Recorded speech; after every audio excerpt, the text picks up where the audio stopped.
kung saan ay yung ating mga eksperto ay may kakulangan. Mayroon silang tinatawag na hindi sapat na pagpapaliwanag kung ano ang ibig sabihin ng soberenya ng ating bansa.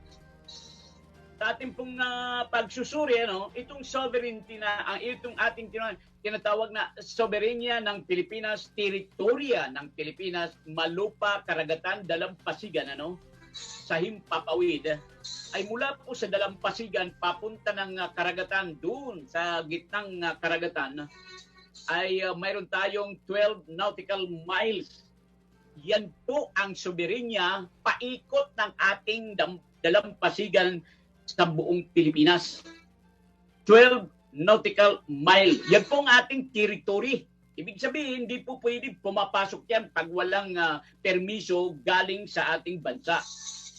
Ano naman ang tinatawag na economic o exclusive economic zone na siya ngayong pinag-aagawan, kasali na po ang bansang China.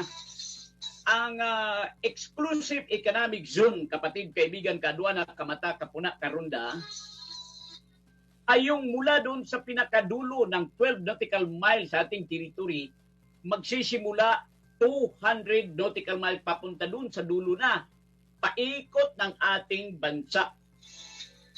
Yan ang exclusive nautical mile. Hindi po yan nasa loob ng ating territory.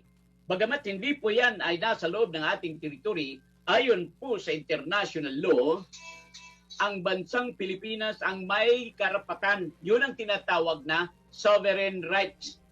Ang may karapatang gamitin ang anumang kayamanan na maaring magamit yan, katulad ng langis, mga isda o ano pang mga kayamanang nasa dagat. Ang may karapatan po dito ay ang bansang Pilipinas.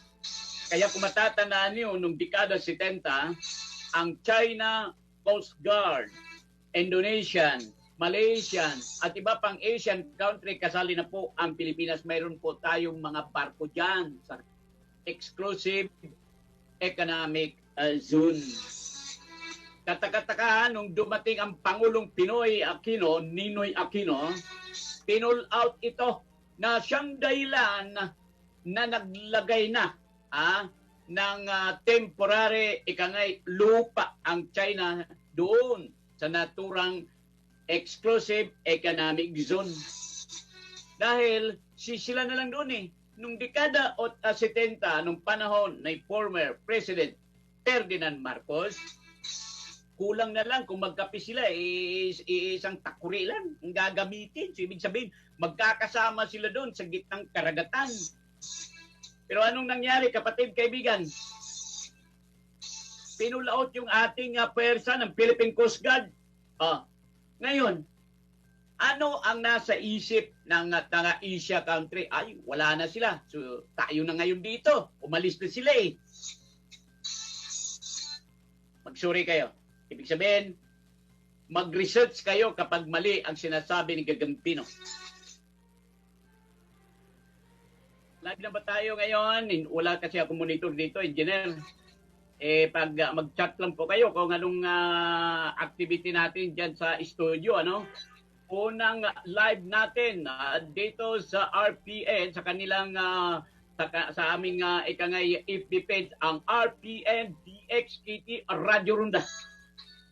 Kada linggo po tayong mapapakinggan, Luzon, Visayas at Mindanao, buong mundo, ang programang Mata ni Gagampino sa Radio Runda.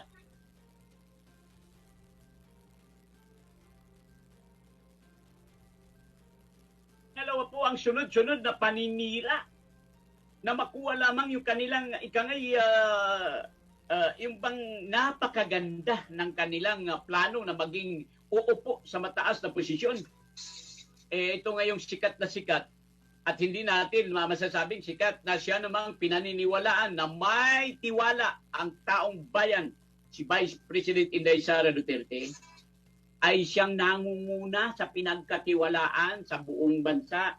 Hindi lang sa Davao City, hindi lang sa Metro Manila, hindi lang sa Metro Cebu, kundi sa buong bansa. Siya yung unang pinagkatiwalaan. Sa tala po ng survey na ginawa po yan ng Politicos Asia, naku po, ang layo sa lahat po ng napilit na kaupo ng mga kawani ng pamahalaan, si Davao City Vice President Inday Sara Duterte ang nasa pinakataas. Sinundan po ng ating kasalukuyang Pangulong BBM at sinundan po ng President o Senate President at sinundan ng Supreme Court sa kayong House Speaker. Na halos kalahati po yung House Speaker kung ikumpara mo dun sa pinakamataas. Kahit na sa approval rating, mataas pa rin ang approval ng taong bayan. Ngayon ang tanong, kahit anong paninirang ginagawa po ng Kamara o ng politiko kay Vice President Inday Sara Duterte, nananatili siyang nasa dulo, pinakataas. Ang survey po ay hindi po gawa-gawa, kundi ito'y ginawa ng mga kontra sa mga Duterte. Pero hindi magsisinungaling. Inahirapan sila ngayong matitinag si Inday Sara. Gumawa na naman ang mga issues. Kayo po na nakikinig dito sa ating programa, dito sa RPN, DXKT Radio Ronda, at dito sa aking live sa YouTube channel, wala po tayo sa FB ngayon. Ang sabi ni Engineer, medyo nasira, no? Pero live po tayo na mapapanood dito sa aking YouTube, ano? At nang sa ganun ay makuha nyo maya-maya lang.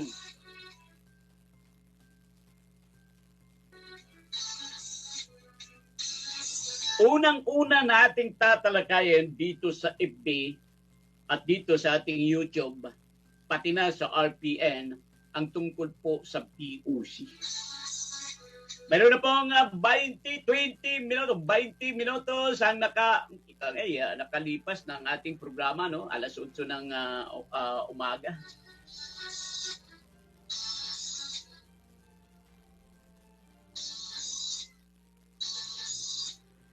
Nice watching sa ating mga kasamahan. Gusto ko sanang ipaparinig yung ating ikangay anong tawag nito? Gusto ko sanang iparinig yung ating record doon kay Pangulong Rodrigo Rua Duterte, pero ang atin po ay talagang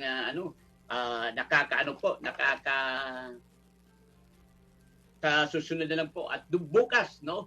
Pakinggan nyo kami ni Kareche Nalagon sa programang Radyo Ronda pang-umagang edition. Doon natin talagang tatalakayin ng maayos yung mga pinagsasabi po ng dating Pangulong Rodrigo Rua Duterte. Pagsapit po ng alas 8:30, tatalakay tayo sa ilang mga milagrong nagaganap po sa Bureau of Customs buong kapuluan.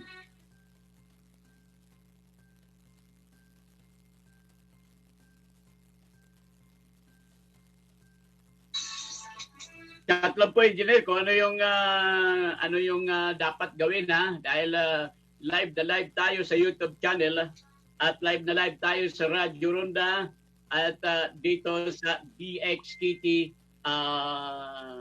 Davao, no? At ito po ay nila-live din, no? Sa FB page ng DXKT buong mundo.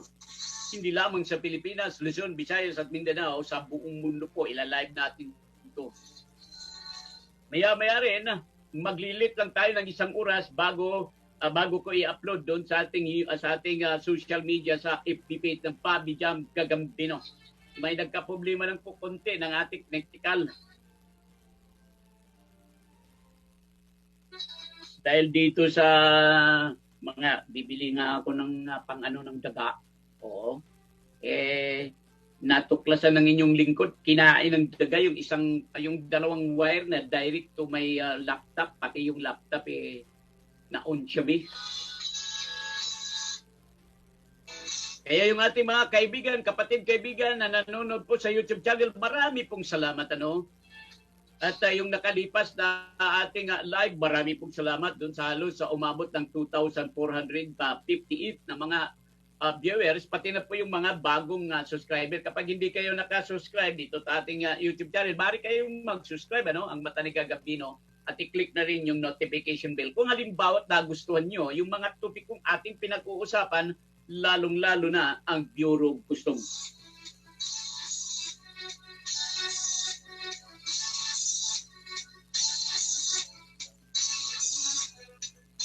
Meron pang mga kaganapan na dapat ninyong malaman, ano? Yung tinatawag nilang pagtago-tago ng issue doon sa ICC. Abangan nyo yan bukas. Yan ang isang topic, paksa na pag-uusapan namin ni kasamang Karonda Rachel Nalagod.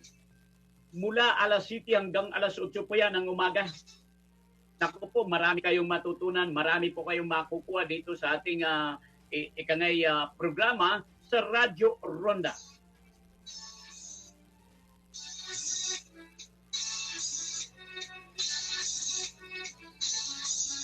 Dalawang minuto na lang bago tatalakay tayo ng mga milagro o kaganapan sa loob at labas ng Bureau of Customs. Ang pagtapos natin, naku po, ayon pa kay dating Pangulong Ferdinand Marcos, dating Pangulong Rodrigo Roa Duterte, takbo daw dito sa lokal itong si yung mga Nograles. Tatakbo daw eh. Dito sa lokal yung mga Nograles tatakbo daw. Ano kayang tatakbuhin? Dito nga, ito, titingnan natin mo. May nag-message kagad pag halimbawa lokal. Sir, hindi po kami, hindi po kami bumoto kay Meg Nograles bilang congressman. Ako, kakahiya. Ang sabi dito sa nag-chat natin, ang binuto po namin ay ang PBA party list. Nako po. Totoo naman, no? Di ba PBA party list siya? O hindi si Megs ang kanilang binoto.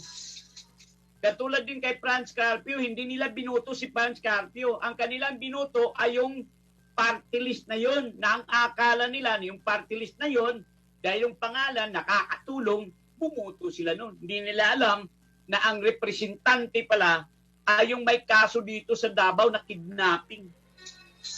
Hanggang ngayon yun. Hindi ko makalimutan yan. Ginawa ni Franz Carpio nung mga minor de edad, yung mga bata na dinala niya doon sa Davao de Oro, mula sa Davao del Norte, dinala sa Davao de Oro hating gabi. Anong pakay nila doon? Bakit nila dinala yung halos aabot ng 20 kabataan, ano?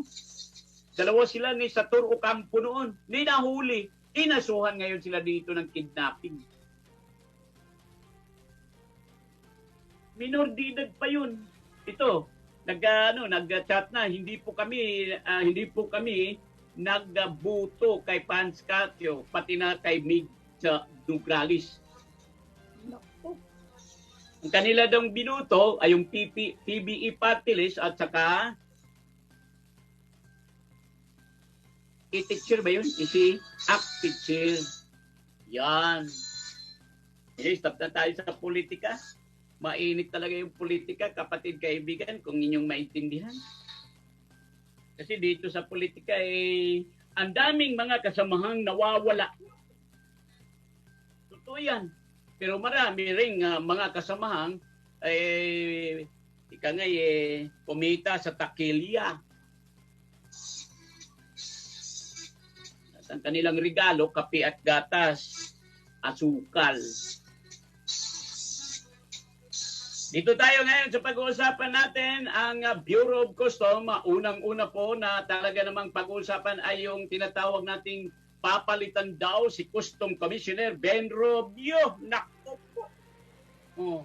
Papalitan daw. Napag-alaman ng inyong lingkod, kapatid, kaibigan, yung appointment pala, piki, pati ba naman yung pirma ni Executive Secretary Lucas Bersamin, ay piniki. Ano ba naman yan? Nakapagtataka. Yung pirma ni Executive Secretary Lucas Bersamin, piki.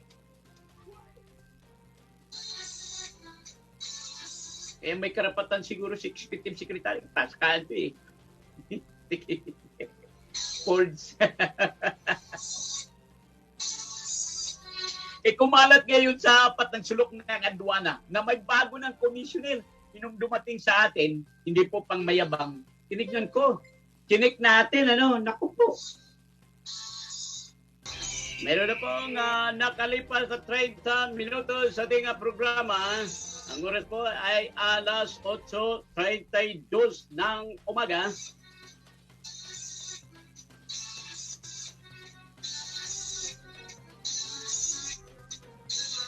Ang oras po ay atin sa inyo ng Davao Metro Shuttle Bus mula PTX hanggang Davao City, mula Davao City hanggang PTX po yan.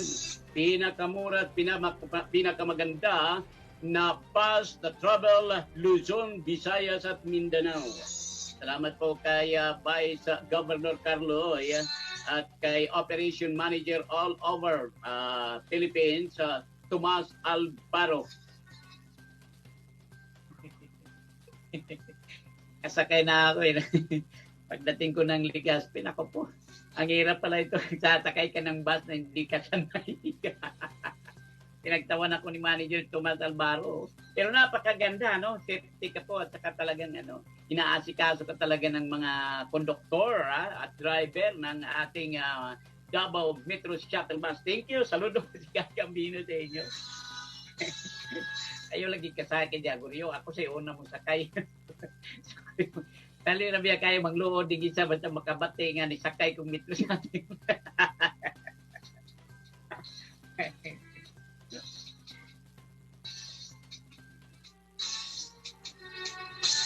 Ang ating pong programa ay atin sa inyo ng Sugo Hotel.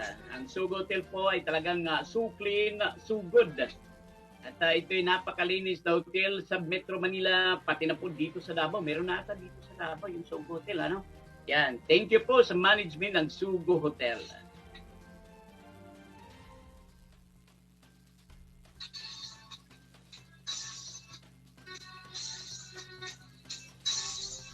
Siyempre, ang ating pong programa atin sa inyo sa The Commissioner. Balik tayo dito sa ating programa. Napakaganda po ng ating pag-uusapan. Ito pa.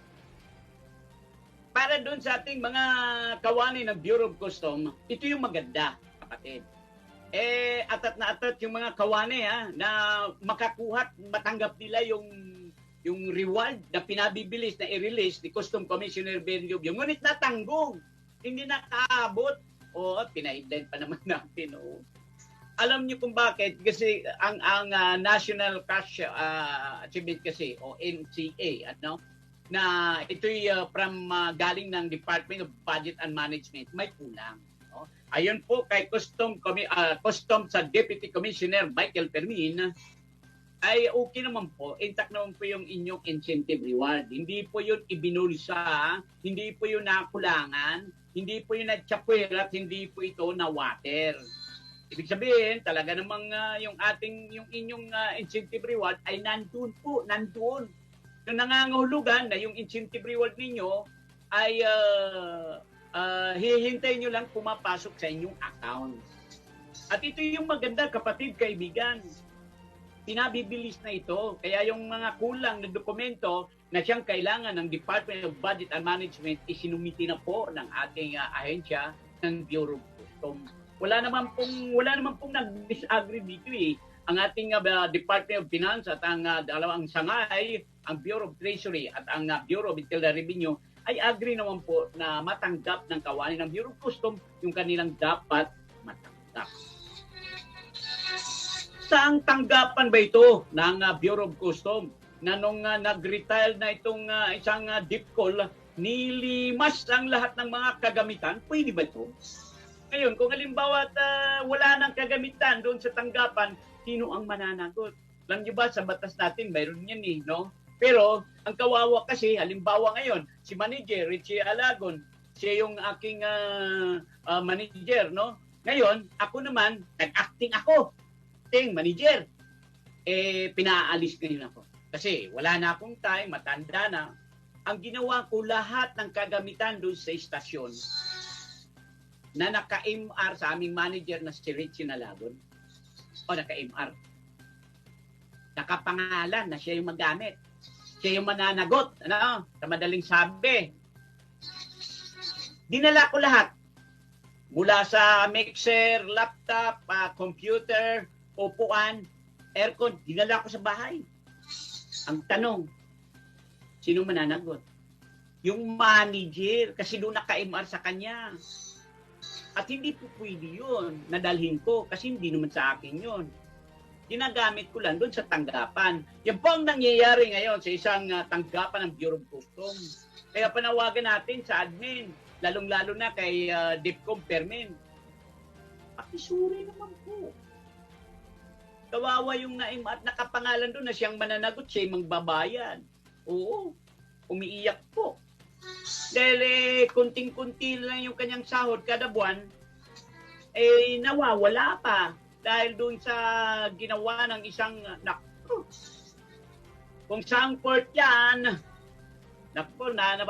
nasa tanggapan na po ng ikangay ating butihing Deputy Commissioner for Internal Administration Group. Dahil talagang dibdiban po yung kanilang ginagawa ngayon. Maniwala po kayo sa hindi. Dahil gusto po ng ating Deputy Commissioner Michael Permin na yung pang hindi naman po sa pang hindi naman po sa pang anong tawag nito?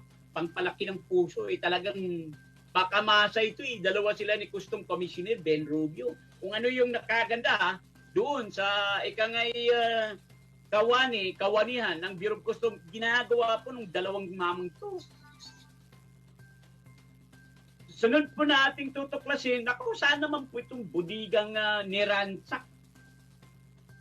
Yung budiga na yon, para sa inyong pagkakaalam, ay nandun po nakalagay yung lahat ng mga illegal na nakuri ng naturang port. Maniwala ba kayong niransak ito? Pagkatapos lahat ng nandun, alis lahat, nawala. May natira, ukok, ipis, daga. Yun ang natira dun. Sino ngayon mananagot? Di ba custom police?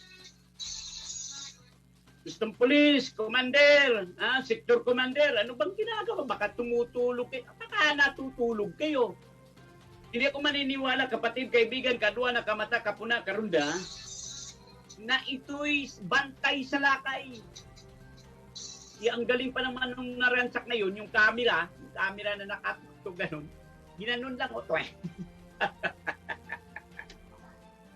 Galing. Talaga, ibig sabihin, yung nangransak ay may alam sa loob. Pero hindi ko po sinasabing nasa loob, May alam siya. Dahil nakita niyo yung camera. Pero yung camera kaya ng PPA, may camera yun. Hindi ba magagamit yun sa investigation? Kaya hintayin natin. Bago natin yan alamin kung saan port yan, hihintayin natin yung kanilang pag-iimbestiga.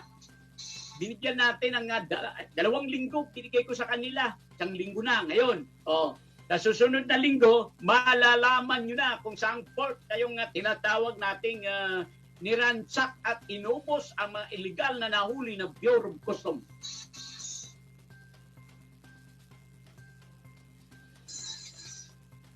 Ano pa naman itong text na Gagambino?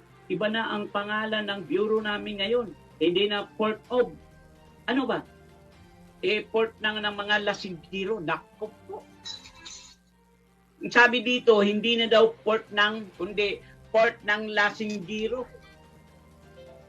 Hindi na port ng lasinggiro. Bakit? Napag-alaman ng inyong lingkod, ayon po sa talata na ipinadala sa atin, ay maaga pa daw. 8:00, 9:00, nag-iinuman na yung mga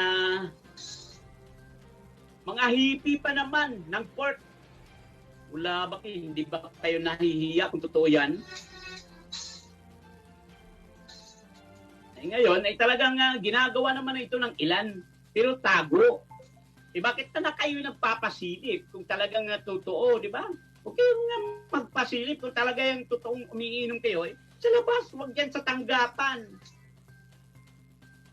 I-confirmin, baka pwede mo silipin ito. Admin ka Ba? Kaya silipin mo. Kung saan port to, abangan nyo po. Dahil binibigyan natin ng pansin to. Katulad nung atin pong natalakay na mayroon pong sinakal ng isang kolektor. Dahil hindi maganda yung nakita niyang pagsasayaw doon sa Christmas party, sinakal niya. Ayun. Meron pa yan. At sino naman itong isang district collector? District collector na gustong maging commissioner. At sa kanyang pagiging commissioner, naapakan niya lahat. Wala naman siyang respeto doon sa DIPCOM, wala siyang respeto doon sa mga direktor.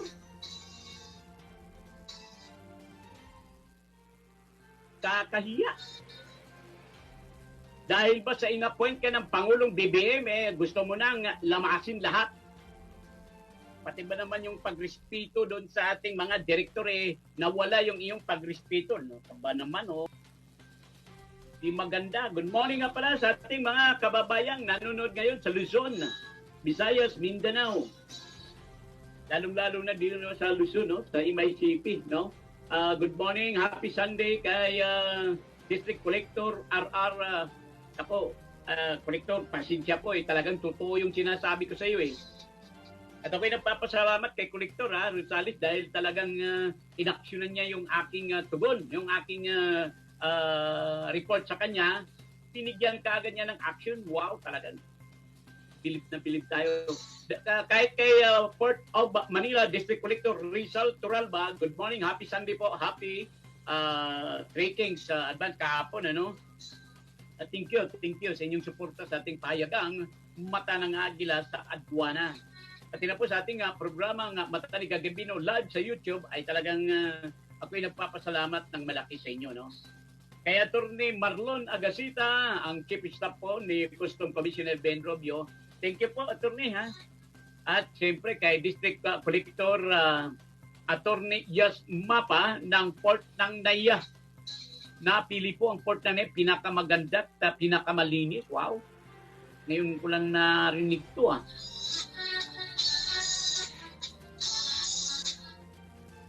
Pwedeng malaman ang bagong balasan? Ito po ang isa na ating na-discovery. Yung balasan po, ang sample lang po dito, katulad ng halimbawa, sample. Saan ba pupunta si District Collector appointed by the President BBM, Collector 6, Principe, Ronnie Principe. Ayon sa kanyang papel, kung talagang ilalabas ito, pupunta siya ng Subic. Bakit? Kasi yung item na yun, na Collector 6 sa Subic yun. Okay? At yung item na yun, yun ang kapalit, pinalitan niya, si Collector 6, Marites Martin, na nandito sa Davao. Ngayon, dahil sa delikadisa, ay kusang loob na nag-resign itong si District Collector Port of Davao, Marites Martin, at ang naging acting District Collector ng Port ng Davao ay yung kanyang DIPCOL na siya ngayon ang OIC, Maita Acevedo. Proud Surigao nun to, no? Taga Davao talaga to. At dahil sa ilalim po ni District Collector Maita Acevedo, napakaganda ang Davao. Yan. Surplus pa sila nung 2023. Ngayon, yung nag-resign dahil sa delikadisa, ayaw niyang daming tsatse-bretche niya, mga marites na talagang hindi mo maiwasan, nag-resign po si District Collector Mixa Martin. At yung kanyang kasing items bilang Collector 6, ito'y nakuha naman ni Ronnie Principe. Na yung Collector 6 na yun ang sa Subic. So, ibig sabihin, kapatid kaibigan, yung doon sa Subic na yun ay sa ngayon, ang nakaupo po ay si District Collector Daki Ogay. Now, ano ang mangyayari kapag si Ronnie Principe ilalagay sa Subic? Saan ngayon ilalagay si Collector Daki? Yan ang malaking katanungan. Ngunit, sa balasan po ay susunod ayon pa kay Collector Daki Ogay kung ano yung nandun nakasulat sa custom CPO, custom sa personal order na galing po sa Department of Finance, inapprove po ng Department of Finance, at ito'y ginawa po ng OCOM, Office of the Commissioner, ay susunod po si Custom District Collector Jackie Ugay. Ngunit napag-alaman natin, ito, tuloy-tuloy na, napag-alaman natin na ang port naman ng Cagayan de Oro ay nanganganib kapag hindi ito marinyo. Oo, dahil appointed by the President itong si District Collector Alexandra Lumuntad. Kaya ito'y marami pong dapat mangyayari. At hindi lamang yan. Si District Collector ng Port ng Clark, Attorney Dino Austria, hindi pa na-renew yun. Pero mga maaari dahil siya ay nasa CISO, ay talagang mayroon siya talagang paglalagyan. Either ilalagay siya doon sa, ibabalik siya ng Davao, lalagay siya ng Cebu, lalagay siya ng Cagayan, or else, dahil CISO to, sabi nga ng ilan, ng mga eksperto, dahil sa CISO ka, ay maaari kang bibigyan ng assignment talaga. Ngayon, sino pa yung nais nating ipaalam? Ang Port ng Cebu. At pong napag-alaman ng Port ng Cebu, itong si Rick Morales, ay tila may paglalagyan din. Yun na, sa akin lang yun. Hindi po ito galing ng iba, sa akin lang yun. Ngayon, itong aking binanggit, nasali ang Port ng Iloilo, si District Collector, Giovanni Imaysay. So sila yun, nagkagulo na. Papasok pa itong si Chief Collector 6 Nimel Talusan. So dito ngayon, masasabi natin ano ang tunay na balasahan. Nasa kamay po yan ni Custom Commissioner Ben Rubio kung kailan niya ilalabas. Ayon pa kay Deputy Commissioner for Internal Administration Group Michael Permin, ang naturang mga CPO nasa office na po ni Custom Commissioner Ben Rubio. Ngayong January 25, 24 ata yung may taking ng mga bago na mga salta sa Bureau of Custom. Good morning nga pala kay Rico Sminya. Good morning, good morning. Ang nakaganda kasi dito, kapatid, kaibigan, kaduwa na kamata, ay yung bang mayroon tayong tinatawag na yung bang hindi mo maintindihan na talaga palang ito pala ay kinakailangan, kapatid, na maging isang makatotohanan. Yung mga CPO na yon na dapat ay bibigyan natin ng hindi naman pansin, bibigyan natin yon. Kasi kinakailangan yon dahil kung hindi, ang mangyayari diyan, kapatid, kaibigan, ay ang mangyayari nito, wala na tayong ibang pagpipilian kundi ang magiging yung bang para tayong sumusunod lang doon sa walang kasiguruhan. Kaya kinakailangan approve ito Office of the Commissioner, yung balasahan na yon, at approve ng Department of Finance. Kaya yung nagtatanong, wag naman kayong tanong sa atin dahil wala tayong karapatang nasabihin na ikaw ay papunta na ng ganito. Wala tayo dun.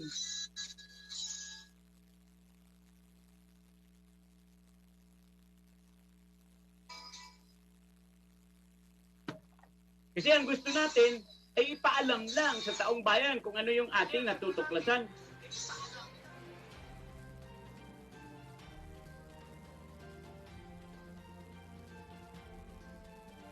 Kasi hindi nila alam, kapatid, kaibigan, na ganun pala yun Oo, sa totoo lang, hindi nila alam yun. Ngayon, ano ang mangyayari?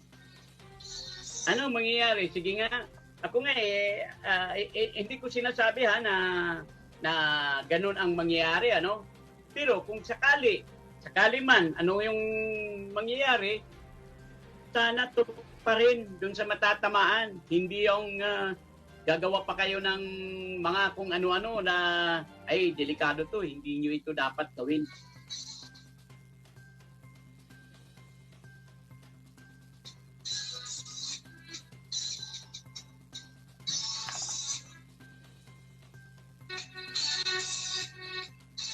Kasi kapag hindi nyo ginagawa yan, kapatid, ang mangyayari yan ay iba na. Maniwala po kayo, hindi na tama. At yung mangyayari doon dahil sa hindi na tama, ay wala na. Hindi mo na masusunod, kapatid. Sa totoo lang. So ano ang mangyayari doon? Hindi ba nakaka-insulto doon sa ginagawa ng kahit na sino na hindi naman pala tama, bakit mo ginagawa? Dahil hindi mo sinusunod yung tamang utos.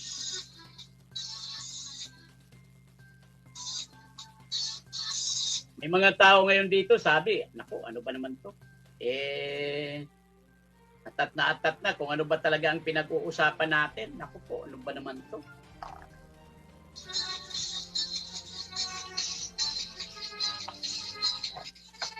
Hi everyone! Good morning!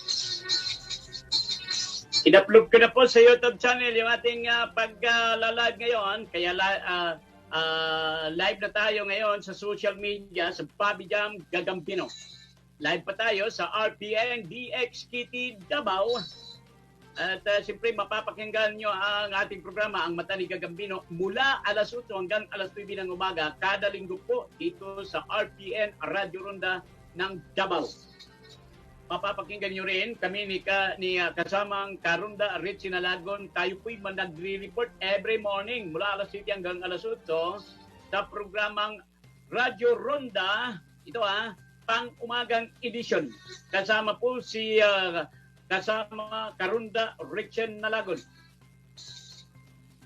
At update po yan sa politika at DOC, mga maiinit na usapang politika at maiinit na usapang pang-adwana. Muli ay inyo pong aabangan ang paglipad muli ng ating unang edisyon ng 2024, ang pahayagang Mata ng Agila sa Adwana, Luzon, Visayas, Mindanao. Kaya hintayin nyo mula Apari ang 10 district ito. Gusto kong parang sa inyo dyan sa Luzon. 10 po ang district port ng Luzon. Nangunguna po port ng Apari, 1. Port ng San Fernando, La Union, 2. Port ng Legazpi, 3. Port ng Batangas, 4. Port ng Limay, 5. Port ng Subic, 6. Port ng Clark, 7. Port ng Naiya, 8. Port ng MICP, 9. At Port ng Manila. Yan po ay sa Luzon area. At sa Visayas naman, mayroon tayong district port 3. Pinangunahan po ng Port ng Tacloban. Port ng Port ng Tacloban. Port Ilo, 2. Port ng Cebu. So sa Visayas po, 3 lang ang district port yan sa Visayas. Dito naman sa Mindanao, 4 ang port sa Mindanao. At sa port ng Mindanao, mayroon pong nangunguna dito ang port ng Surigao. Pangalawa po ang port ng Zamboanga. Pangatlo po ang port ng Cagayan. At ang pang-apat po ang port ng Davao.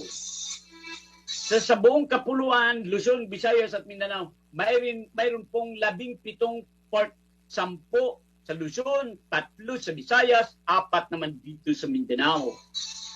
At ang mga subport naman, mayroon po tayong 39 na subport sa buong kapuluan. Pang-4 na po sana ang subport ng Dipolog, pero hindi pa ito approved. Pero mayroon na po tayong tanggapan dito na ginagawa, inopen po ito ni District Collector ng Port ng Zamboanga noon, John Parte. At ang kanyang nilagay doon na Port Collector, pansamantalang Port Collector acting doon po sa Port ng Dipolog, unang-una po ay si Collector COO3 Malik Lumundok. Kasi nasa ilalim po yan ng Port ng Zamboanga, ang Dipolog. So, mayroon po sanang 4 na po sumport sa buong kapuluan. Yan. Kaso hindi pa na-approve yun sa Dipolog, kaya 39 lamang po. Ang last na na-approve po na siyang nasundan ay ang port ng subport ng sa may sa Apari, nakalimutan ko tuloy. Nibag nga bigat kada kayo amin ta Apari.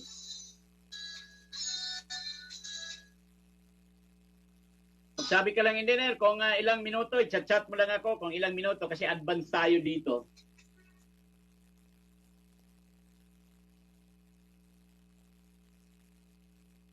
Wow, nasilip ko ngayon, no? Birthday pala ngayon, ni Alexander Algabre. Senior ka na pala ngayon, ha? Wow. Oo, happy birthday, ha? Happy birthday. At belated happy birthday kay Rinanti Salgado. Belated happy birthday. Pati na po kay John Ledisma. Sir, thank you po, kay Sir John Ledisma. Belated happy birthday po.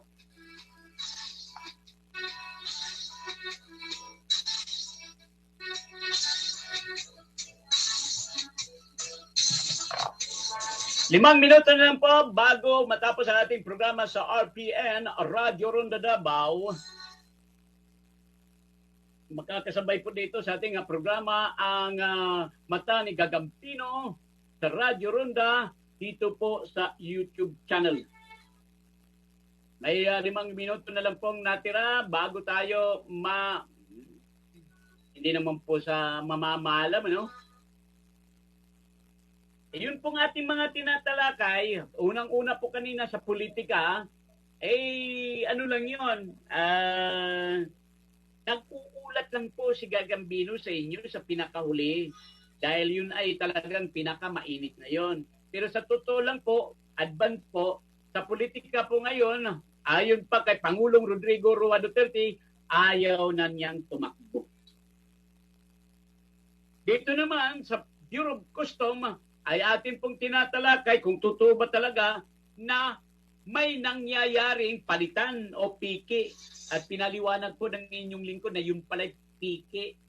Lalong-lalo na yung appointment, yung perma. Ay naku po, napakalayo po doon sa totoong perma ng Executive Secretary Lucas Bersamin. Makikita mo talaga yung totoo. Ano ba naman yan? Kung gagawa ka naman lang ng kamalian, Goryo, bang sisiguruhin mong pati multo hindi nakakalam?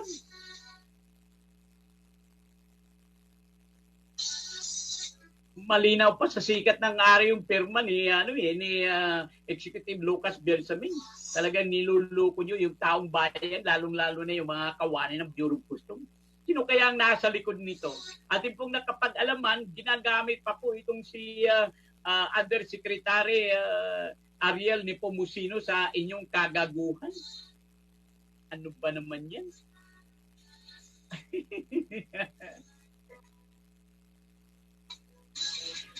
30 minuto na lang bago matapos ang ating programa, kapatid, kaibigan, ako po'y nagpapasalamat ng malaki.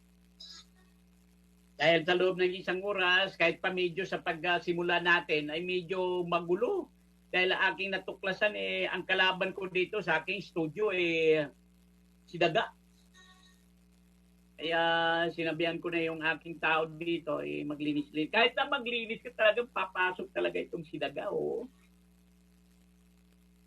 Natalakay din natin sa mga milagro doon sa Bureau of Customs na nasa ilalim na po ng pagsusuri o investigasyon. Ginagawa po yan ni Deputy Commissioner for Intelligence Jubimax Oy. At siyempre, congratulations advance sa inyong lahat. Ang plano po ng Bureau of Customs ngayong taon ay palakihin po ang duties and taxes ayon lang po alinsunod sa utos ni Customs ni Pangulong DBM. 2 minuto na lang, kapatid. Sa susunod nating ere ay kukontak pa ako sa aming main studio doon sa RPNO o Rectang Puna News Online 1.18 FM sa may Dasmariñas, Cavite. Medyo natutulog technician namin ngayon. Good morning sa aming station manager kay Elsa Obispo ng 1.18 FM ng Dasmariñas, Cavite, ang Rectang Puna News Online, lalong-lalo na kay Roger Brown. Dito naman sa RPN, ako'y nagpapasalamat ng malaki kay Engineer Jed at siyempre sa ating station manager, Richie Nalagon, 10 ng mga staff sa buong RPN, Luzon, Visayas, Mindanao. Ako po'y nagpapasalamat ng malaki. Hindi ito pamamalam, pansamantala lang. Subaybayan niyo po ang ating kada linggong programa mula alas 8 hanggang alas 9 ng umaga. Kasama po ang inyong lingkod. Kaya ako'y nagpapasalamat ng malaki sa ngalan ng buong pwersa ng RPN, DXKT Davao, Ito po ang iyong lingkod, Bobby Aka Gagambino, nagsasabi sa inyong Happy Sunday, Happy Family Day. Good morning, everyone.